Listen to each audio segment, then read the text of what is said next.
नाजरीन, मैं हूं आपकी होस्ट ईशा रहमान और आप मुझे देख रहे हैं FM4 टीवी के प्रोग्राम नाज बरदारी में, जो पाकिस्तान का सबसे मोतबर हालात हाजरा का प्रोग्राम है। इस प्रोग्राम में हमेशा की तरह मेरे सवालात के जवाब देने के लिए, उन पर अपना बेरुख तज्जिया करने के लिए मेरे साथ स्टूडियो में मौजूद होते हैं हमारे मुल्क के मुमताज दानिश्वर, सीनियर कॉलम निगार, तज्जियाकार अदरीस नासा।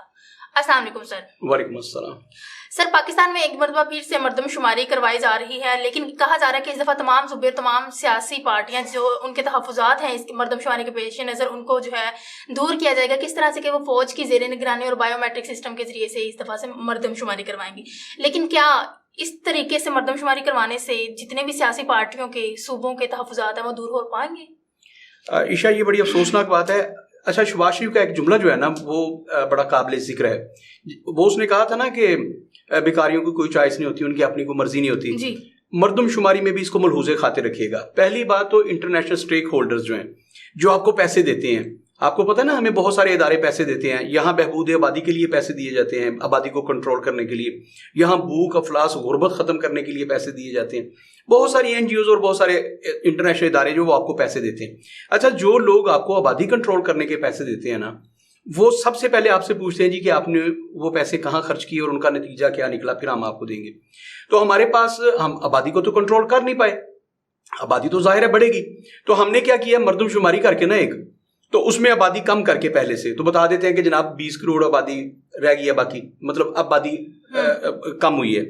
पिछली मरदमशुमारी में क्या हुआ, आप इसको यूं समझिए कि एक घर में 20 अफराद रहते हों। तो आपको अगर मैं सच बताऊं कि 20 अफराद हैं, आपने 20 अफराद के खाने का, पीने का, रहने का बंदोबस्त करना है, तो कितनी सहूलत होगी। आप डेफिनेटली 22 लोगों का खाना बनाएंगी कि अगर कोई 2 मेहमान भी आ जाए तो खाना कम ना पड़े। लेकिन अगर मैं आपको गलत इन्फॉर्मेशन दूं, मैं कहूँ घर में 10 मेहमान हैं, 10 लोग हैं, 10 लोगों का खाना बनाना है आपने, और घर में बंदे हो 20-22, तो आपने 10-12 का खाना बनाया होगा, तो फिर 8-10 लोगों को भूखा रहना पड़ेगा ना। पाकिस्तान में ये होता है कि हम एक शहर, मतलब लाहौर ले लें, उसकी आबादी हम डिक्लेयर करते हैं जी 1 करोड़, कि लाहौर की आबादी 1 करोड़ है।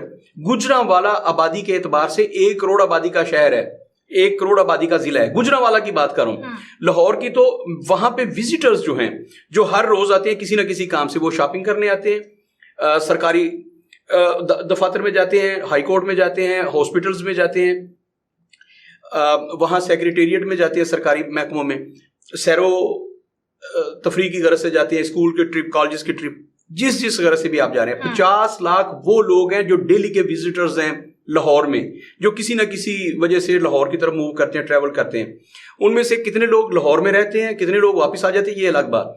लेकिन 50 लाख लोग तो वो हैं जो हर रोज लाहौर मूव करते हैं। तो आपके दादोशुमार कितने गलत हैं कि आपने लाहौर की आबादी जो है, आपने उनके पीने का पानी का बंदोबस्त क्या किया, और जो सीवरेज है उसका बंदोबस्त आप कर रहे हैं 50 लाख की आबादी को ट्रीट। लेकिन वहां आबादी है 2.5 करोड़, 2 करोड़ आबादी तो सिर्फ लाहौर की है, 2.25 करोड़। तो आपने उस आबादी को अपनी अरेंजमेंट में कम जाहिर करके, याद रखिएगा, अगर हम बिल्ली आंखें बंद कर ले, कबूतर आंखें बंद कर ले, तो बिल्ली के आने का खतरा नहीं टल जाता। हमारे मुल्क में ये सब किया जा रहा है। पिछली दफा जो हमारे यहाँ मरदमशुमारी हुई, आपको पता है ना, मुस्तफ़ा कमाल पासी, जो मुस्तफ़ा कमाल पाशा जो कराची के मेयर भी रहे, सरजमीन पार्टी वाले, उनके तहफ़्फ़ुज़ात थे। उन्होंने कराची की मरदमशुमारी को तस्लीम नहीं किया, वो कोर्ट में चले गए। आज तक उनके केस पे फैसला नहीं आ सका। ये हमारे मुल्क की ये है इंतजामी। तो गुजरांवाला की एक सीट आपको पता है ना, कम कर दी गई थी। हमारे गुजरांवाला की आबादी उस वक्त 70 लाख बताई जाती थी 2018 के इलेक्शन से पहले। लेकिन 2018 के इलेक्शन आए तो उन्होंने कहा जी कि गुजरांवाला की आबादी जो है वो सारी 52 लाख है। तो अगर आपने 20 लाख आबादी सिर्फ कागजों में कम कर दी, एक MNA की सीट हटा दी, और उस पर मैंने बहुत सारे हम प्रोग्राम नाजबरदारी में कर चुके हैं, आपके सवालात के जवाब में बता चुका हूं कि मुझे गुजरांवाला की तमाम पॉलिटिकल पार्टी से, इस हवाले से मैं मायूस हूं उनसे, और गुजरांवाला के अवाम से भी मायूस हूं कि उन्होंने इस पे एहतजाज नहीं किया। भाई, मुस्तफ़ा कमाल पाशा तो अपनी कौम के साथ कितना कमिटेड है। वो बंदा आज भी कोर्ट में खज्जल हो रहा है, वो खार हो रहा है, और वो अपना राइट लेने की कोशिश कर रहा है कि कराची की आप सही आबादी बताएं। ठीक है, गुजरांवाला की सही आबादी नहीं बताई गई, लाहौर की। अब मरदमशुमारी, जो आपने सवाल किया कि अब मरदमशुमारी हो रही है, तो क्या तमाम सूबे इसको तस्लीम कर लेंगे, और क्या तमाम सियासी जमातें? ईशा, पहले भी फौज की ही ज़ेर निगरानी होती रही है जी सर। लेकिन अफसोस की बात यह है कि आज तक हकायक जो है वो कौम के सामने नहीं लाए गए। पाकिस्तान की आबादी कितनी है, ہمیں پتہ ہونا چاہیے اس میں خواتین کتنے ہیں, اس میں بزرگ کتنے ہیں, اس میں بچے کتنے ہیں, کتنے بچے اسکول گوئنگ ایج میں ہیں اور اسکول نہیں جا رہی. یہ ساری باتیں ہمارے سامنے آنی چاہیے. خط غربت کے نیچے کتنے لوگ ہیں جو زندگی بسر کر رہے ہیں. تو ہمارے پاس تو پورے اعداد و شمار ہی نہیں ہے, نہ ہم قوم کے سامنے آنے دیتے ہیں, پاکستان کی اصل آبادی ہی سامنے نہیں آنے دیتے. اگر اس دفعہ مردم شماری ہونے جا رہی ہے, اور جیسا آپ نے فرمایا کہ اس دفعہ فوج کے زیر نگرانی مردم شماری ہوگی, اور جدید ترین سسٹم جو ہے ان کو بروئے کار لائیں گے, نادرا والے ساتھ ہوں گے, اور جو ہمارا بایو میٹرک سسٹم بنا ہے کہ ڈیجیٹل سسٹم کے تحت آپ مردم شماری کریں گے, اللہ کرے کہ آپ لوگ کریں, لیکن اس میں تو گھپلے کی زیادہ گنجائش موجود ہوتی ہے نا جب ہم جدید مشینری استعمال کرتے ہیں. تو مینول ہو یا ڈیجیٹل ہو, جیسے بھی ہو, بایو میٹرک کے تحت آپ کریں, نادرا کو اس میں استعمال کریں. سب کچھ کرنے کے بعد اگر اعداد و شمار اس دفعہ بھی ہم ٹھیک سے سامنے لاتے ہیں, یہ تو اپنی قوم کے ساتھ غداری ہے, اپنے ساتھ ظلم ہے, اور اس سے سیاسی پارٹیز جو ہیں ان کے تحفظات دور نہیں ہوتے. صوبوں کو آپ کو پتہ نا آبادی کے اعتبار سے جو چیزیں ملنی ہوتی ہیں ان کا فیصلہ, تو یہ سارے فیصلے اس وقت ہوتے ہیں جب آپ کے پاس ٹھیک اعداد و شمار ہو. لیکن یہاں پہ پرابلم یہ ہے کہ آپ پنجاب کی آبادی اس وقت 15 کروڑ کے لگ بھگ ہے عائشہ, آپ اعداد و شمار میں صرف 10 کروڑ آبادی شو کر رہے ہیں. تو یہ ایک بہت بڑا ظلم ہے ایک بڑے صوبے کے ساتھ, اس کی آبادی 15 کروڑ کے لگ بھگ ہے. آپ کروا کے دیکھ لیں, اگر میں غلط کہہ رہا ہوں تو آپ کے اعداد و شمار بتا دیں گے اور میرا اطمینان ہو جائے گا, نہیں بھائی پنجاب کی آبادی تو ہے صرف 12 کروڑ, تو یہ جو 3 کروڑ میرے ذہن میں زیادہ ہے وہ کیوں ہے. اب دیکھیے میں نے کوئی جا کے لوگ نہیں گنے, اندازہ ہوتا ہے کہ پنجاب کی آبادی پچھلے 15 سال میں کتنی تھی, ہر سال کتنی بڑھتی ہے, اور اس وقت آبادی کیا ہوگی. کوئی میرے پاس کوئی سورس, میرے پاس جنات تو نہیں ہے جو میں نے کروا لی ہے. تو اگر ہمارے یہ خدشات ہیں کہ تحفظات ہیں کہ کبھی بھی مردم شماری ٹھیک نہیں کروائی گئی, تو حکومت اس دفعہ مردم شماری بالکل ٹھیک کروائے, اور اس حکومت سے تو بالکل بھی توقع نہیں ہے کہ یہ سچ بولیں گے. خیر, مردم شماری ہونے جا رہی ہے, ہم اس کو خوشائند قرار دیتے ہیں, ویلکم کرتے ہیں, یہ بہت بڑا فیصلہ ہے, اور اللہ کرے کہ مردم شماری اس دفعہ صاف اور شفاف ہو, اور جتنی جس ضلع کی آبادی ہے, جتنی جس شہر کی آبادی ہے, اور جتنی جس صوبے کی آبادی ہے وہ ٹھیک بتائی جائے. میں یہ توقع کرتا ہوں. اس کے علاوہ سر ایک خبر بہت گردش کر رہی ہے نیوز چینلز پہ کہ کاف لیگ کے درمیان ایک بہت بڑی دراڑ. 20 سال بعد کاف لیگ جو شروع سے ایک اتحادی پارٹی رہی ہے, ہر سال کسی نہ کسی حکومت کے ساتھ اتحاد کرتی ہے اور ایک سیٹ لیتی ہے اپنی باقاعدہ سے, تو اب ان کے درمیان اختلافات بڑھتے چلے جا رہے ہیں. ایک بھائی ہے وہ نون لیگ کو سپورٹ کر رہا ہے, ایک بھائی پی ٹی آئی کو سپورٹ کر رہا ہے. تو آپ کیا کہتے ہیں کہ یہ کس طرف جا رہی ہے کاف لیگ؟ عائشہ, ایک بات, آج پرویز الہی صاحب کی آپ نے اسٹیٹمنٹ یقینی طور پر دیکھی. آج ان کی ایک تو ٹویٹ انہوں نے کیا آج صبح, وہ جنرل باجوہ صاحب کے حوالے سے تھا. میں چاہتا تھا کہ آج ہم اس پہ ایکسکلوزیو کرنا چاہتا ہوں. جنرل باجوہ صاحب پہ اس پہ ہم 1 منٹ رک کے اب اس پہ بات کر لیں. جنرل باجوہ تمام اسلامی برادر ممالک جو ہیں ان کے پاس گئے ہیں. پھر جب آپ کو پتا ہے نا کہ شہباز شریف صاحب کو انہوں نے سرخ جھنڈی دکھا دی تھی, کوئی تعاون کرنے کے لیے تیار نہیں تھا, کوئی پیسے دینے کے لیے تیار نہیں کسی قسم کا, تو جنرل باجوہ پھر نکلے ہیں. انہوں نے اسلامی برادر ملکوں کا, قطر سے لے کر یو ای سارے اور سعودی عرب, ان کا دورہ کیا. پھر انہوں نے ان کو اعتماد ملی اور ان کو قائل کیا کہ آپ ہمیں سستا پیٹرول بھی دیں اور ہماری مدد بھی کریں. تو جنرل باجوہ جو ہیں اس حوالے سے پوری قوم انہیں سلام پیش کرتی ہے کہ اس مشکل وقت میں جنرل باجوہ باہر نکلے ہیں, اور انہوں نے اس مشکل وقت میں یہ حکومت کے لیے نہیں انہوں نے کیا, یہ اس ملک اور قوم کے لیے کیا. تو اللہ کرے کہ جنرل باجوہ کی جو کاوشیں ہیں وہ شرف قبولیت اور شرف کامیابی حاصل کریں, اللہ کرے.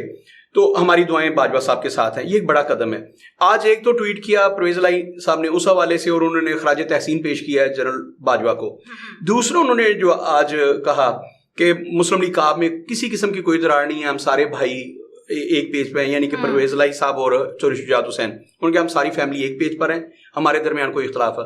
یہ بیان انہیں کیوں دینا پڑا اگر اختلاف نہیں ہے؟ یہ بیان دینا ہی اس لیے پڑا کہ خبریں گردش کر رہی ہیں کہ بڑے چوری صاحب شدید ناراض ہیں, ان کے تحفظات ہیں. اور آپ کو علم ہوگا, میں نے اس پروگرام میں کہا تھا کہ کچھ بھی ہو, چوری شجاعت حسین صاحب کو یہ بات بہت ناگوار گزری ہے کہ ان کے بیٹے, ان کے بھتیجے, یعنی کہ مونس الہی کے خلاف مقدمات بنا رہی ہے ایف آئی اے, اور چوری پرویز الہی کے لیے زندگی جو ہے وہ تنگ کی جا رہی ہے. تو چوری شجاعت حسین بے شک ان کے ذاتی اختلافات ہیں, لیکن میں نے اسی پروگرام میں آپ کے سوال کے جواب میں کہا تھا کہ چوری شجاعت حسین اس بات پہ نالاں ہے حکومت سے. اس کے باوجود پرویز الہی صاحب جو کچھ کر رہے ہیں اس پہ ظاہر ہے زرداری صاحب ہر روز چوری شجاعت حسین صاحب سے رابطہ کرتے ہیں, डेफिनेटली मुस्लिम लीग नून के लोग भी उनसे राब्ते में हैं और बाकी इत्तेहादी जो हैं वो भी राब्ता करते होंगे और कहते होंगे कि जनाब आप हुकूमत में और आपके छोटे भाई जो हैं वो पंजाब में टफ टाइम दे रहे हैं, वो हमें वफाक में टफ टाइम दे रहे हैं, तो चौधरी साहब आपकी तो नहीं चलती, आपके अपने घर में चलती है। आप पूरी जिंदगी ये समझा जाता था कि आप अपने खानदान के सरबराह हैं, बड़े हैं, तो अब वो बड़ापन कहाँ गया? आपका छोटा भाई और आपका भतीजा आपकी बात मानने के लिए तैयार नहीं है। तो ये सारी बातें तो सुनने को मिलती होंगी चौधरी शुजात। लेकिन एक सेपरेट पार्टी बनाने के लिए चौधरी शुजात साहब ने कहा है ना कि अगर इतनी पार्टियां ऑलरेडी पाकिस्तान में है तो एक और बना लेंगे, तो ये क्या सीन है? चौधरी शुजात हुसैन साहब के पास दो चीजें थी। एक तो उन्हें कहा जा रहा है कि आप बिल्कुल सेपरेट पार्टी बना लें, एक नई मुस्लिम लीग आए, क्योंकि लोग जितनी भी मुस्लिम लीग है, याद रखिएगा मुस्लिम लीग नून का मुस्लिम लीग जो होती है इसका जरा बहुत बड़ा है, इसका पेट बहुत बड़ा है, इसमें से बहुत सारी लीगें निकल सकती हैं और निकलती हैं मुस्लिम लीग से। आप देखिए मुस्लिम लीग जो निकली, मुस्लिम लीग नून निकली और पता नहीं कौन कौन सी फंक्शनल मुस्लिम लीग और बहुत सारी मुस्लिम लीगें निकली। इसके बतन से बहुत सारी पार्टियां निकलती हैं। चौधरी शुजात हुसैन साहब से कहा गया कि अगर एक पार्टी आप बना लें तो इस वक्त जो है बहुत सारे लोग जो मुस्लिम लीग नून से तंग हैं वो भी आपके पीछे खड़े हो रहे हैं। जैसे चौधरी निसार एक मुद्दत से घर बैठे हैं और शेर रशीद भी अगला ठिकाना ढूंढ रहे हैं। तो चौधरी शुजात हुसैन से कहा जा रहा है कि अगर आप ऐसा कोई स्टेप लेते हैं, और जो फंक्शन उनकी थी हमारे परवेज मुशर्रफ साहब की पार्टी, तो वो भी एक तांगा पार्टी बनी है, तो वो भी उसमें जम हो सकती है। तो उन्हें कहा जा रहा है कि आप ये बीड़ा उठाएं, आप आगे बढ़े, कदम बढ़ाएं आप, और आप लीड करें, तो आपके पीछे बहुत सारी मुस्लिम लीगें जो हैं वो इकट्ठी होके एक नई मुस्लिम लीग बन सकती है। तो आप ये काम कीजिए चौधरी शुजात हुसैन साहब। लेकिन मेरा दिल नहीं मान रहा कि चौधरी साहब ऐसा करें। उसकी दो वजूहत हैं। एक तो चौधरी साहब बहुत बूढ़े हो चुके हैं, उनमें इतनी एनर्जी नहीं है। दूसरा, वो अपने चौधरी साहब अब भी परवेज इलाही साहब की बात नहीं कर रहा। चौधरी शुजात हुसैन आज भी ये चाहते हैं कि मुस्लिम लीग काफ जो है वो जो है सलामत रहे, किसी सूरत भी वो सलामत रहे, और उनमें बहुत सारा फ्लेक्सिबिलिटी, उनमें लचक है। परवेज इलाही में लचक नहीं है। वो समझते हैं कि मैंने अब हर सूरत इमरान खान का साथ देना है, मैंने इमरान खान का साथ नहीं छोड़ना। आने वाले दिनों में ईशा, ये मैं प्रोग्राम एक्सक्लूसिव में बात करूंगा कि इमरान खान साहब को कार्नर लगाने के लिए इन 24 घंटों में एक डेवलपमेंट हुई है, तो उस पर वर्क किया जाएगा अगले 72 घंटे के बाद, और मुमकिन है कि वो ईद के बाद वर्किंग शुरू की जाए। ईद वो चाहेंगे कि खैर खैरियत से गुजरे और उसके बाद वो काम किया जाए। जो हमारी एजेंसीज हैं उन्होंने अपना होमवर्क मुकम्मल कर लिया है, तो इमरान खान साहब से तो आड़े हाथों निपटा जाएगा अगले दिन में। उसकी डिटेल में किसी प्रोग्राम में बात करूंगा। आज चूंकि हम आपने काफ लीग, तो काफ लीग जो है चौधरी शुजात हुसैन साहब की वजह से ना अभी तक वो बरकरार है, उसका वजूद, अभी तक उसके हिस्से बखरे नहीं हुए। अगर परवेज इलाही साहब ने अपना रवैया ना बदला तो ईद के बाद सचमुच मुमकिन है चौधरी शुजात हुसैन साहब जो अंगड़ाई लेकर उठे और एक नई मुस्लिम लीग मार्च वजूद में आए, और उसका नाम कुछ भी हो सकता है, लेकिन मुमकिन है कि ईद के बाद ऐसा हो। अभी चौधरी शुजात हुसैन जो हैं वो चाहते हैं कि काफ लीग किसी सूरत बची रहे। और दूसरी बात ये जो तासुर जा रहा है कि खानदान दो हिस्सों में बट गया, चौधरी शुजात हुसैन इस तासुर को भी मिटाना चाहते हैं। चौधरी साहब खानदान के बड़े का किरदार अदा करना चाहते हैं, और ये बड़ी अच्छी सोच है। मैं समझता हूँ चौधरी साहब की इस सोच को अप्रिशिएट करना चाहिए। तो चौधरी साहब नहीं चाहते कि काफ लीग जो है खानदान की मुखालफत जो आपस में सियासी इख्तलाफ है वो इस हद तक बढ़े, और वो नहीं चाहते कि काफ लीग खत्म करके नई पार्टी बनाई जाए। लेकिन चौधरी साहब को इस पे लोग फोर्स कर रहे हैं कि आप एक नई मुस्लिम लीग बना लें। सर, मेरा आज का आखिरी सवाल है, 1 मिनट में इस बात को आप जो है वो खत्म कीजिएगा कि सिंध में बल्दियाती इंतखाबात हो रहे हैं, कहा जाता है उनमें भी धांधली हो रही है, और जो हमारे हैं पीपल्स पार्टी जरदारी साहब वो काफी हद तक इसमें धांधली करवा रहे हैं, तो इसके बारे में आपका क्या ख्याल है? अच्छा, आपने कहा कि 1 मिनट में जवाब देना है, पहले पाबंद कर दिया, तो 1 मिनट में तो इसका जवाब नहीं दिया जा सकता। सोशल मीडिया पर ऐसी वीडियोस जो है उनकी भरमार है कि पीपल्स पार्टी के जो जाले हैं वो ठप्पे लगाते हुए दिखाए गए, उनके सामने कापियां पड़ी हैं और वो ठप्पे लगा के वोट डाल रहे हैं। अच्छा, वहां पे बदतरीन किस्म का तशद्दुद भी हुआ, जालों ने दूसरे लोगों को पोलिंग स्टेशनों से बाहर निकाल दिया, बहुत तशद्दुद भी किया। ये सब कुछ हुआ है सिंध में, और ये बड़ी खबर वायरल हुई कि जरदारी साहब हमेशा ताकत के बलबूते पर सिंध में इलेक्शन लड़ते हैं, और उनकी हुकूमत वहां जो सिंध में हर दफा बनती है उसकी वजह ये है। तो इसमें कोई शुबा नहीं है कि सिंध में जरदारी साहब ने अपनी ताकत का मुजाहरा किया, भरपूर ताकत का मुजाहरा किया। आप उसे धांधली कह रहे, मैं उसे एहतियात से काम लेते हुए कहूंगा कि जरदारी साहब ने हिकमत और ताकत का इस्तेमाल किया। तो इसमें कोई शुबा नहीं है कि वहां पर जरदारी की हिकमत और ताकत और उनकी बेपनाह दौलत जो है, जो जैसे जरदारी साहब पैसा खर्च करते हैं, कम पॉलिटिकल पार्टीज ऐसा पैसा खर्च करती हैं। तो आपने देखा है कि उनकी देखा देखी है, इमरान खान ने सियासत को बहुत मुश्किल और महंगा कर दिया, तो उसकी जो दाग बेल है वो जरदारी साहब ने डाली है। जरदारी साहब बहुत ज्यादा पैसा खर्च करने वाले बंदे हैं, बेदरेक पैसा खर्च करते हैं और ताकत का भरपूर इस्तेमाल करते हैं। लेकिन उसके नतीजे में सिंध के जो बल्दियाती, याद रखिएगा, सिंध के जो बल्दियाती इंतखाबात हैं ना, जरदारी साहब दूर देखते हैं, मुस्लिम लीग नून वाले इतनी दूर नहीं देखते। उन्हें पता है कि अब हमने इलेक्शन पे जाना है, अगला जो साल चढ़ने वाला है उससे बहुत पहले आपको इलेक्शन का आम इंतखाबात का ऐलान करना है। زرداری صاحب سمجھتے ہیں کہ اگر میں سندھ میں لوکل حکومتیں بنا جاتا ہوں, مطلب مقامی حکومتیں بناتا ہوں, اور وہ ساری کی ساری پیپلز پارٹی کی ہوتی ہے یا اکثریت پیپلز پارٹی کی ہوتی ہے, تو انہیں پتہ ہے کہ اگلا سندھ کا الیکشن جیتنا ان کے لیے بڑا آسان ہوگا. مقامی حکومتیں موجود ہوں گی, ان کا بہت نچلی سطح پہ رابطہ ہوگا, تو وہ ووٹرز کو نکال لیں گی, موٹیویٹ کریں گی, اور ان کا لیے الیکشن جیتنا آسان ہوگا. مسلم لیگ نون کی اتنی سوچ نہیں ہے, انہوں نے پنجاب میں نہ یہ سوچا. اب پہلی بات تو یہ وہ بیچارے سوچے بھی اگر تو کیسے کروا سکتے ہیں؟ ابھی تک تو وہ حمزہ شہباز شریف کو وزیر اعلیٰ پنجاب نہیں بنا سکے, ثابت ہی نہیں کر سکے حمزہ شہباز شریف وزیر اعلیٰ پنجاب ہیں.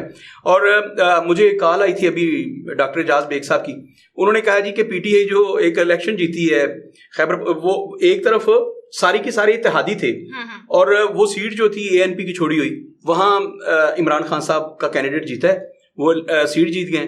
تو مجھے ڈاکٹر اعجاز بیگ صاحب نے کہا تھا کہ اس پہ بھی ذرا روشنی ڈالیے گا. اب آپ نے کہہ دیا کہ پروگرام ختم کریں, تو جو عمران خان کی پاپولیرٹی ہے اس کو کم نہیں کیا جا سکا.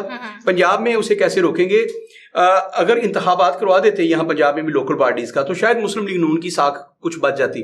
لیکن مسلم لیگ نون دو جگہوں پہ رکی ہوئی ہے. ایک تو وہ پنجاب میں اپنی حکومت نہیں بنا سکے ابھی تک, اپنے وزراء کو قلم دان نہیں دے سکے, ان کی حلف برداری نہیں کر سکے. بھائی کیا کریں, ان سے حلف کون لے؟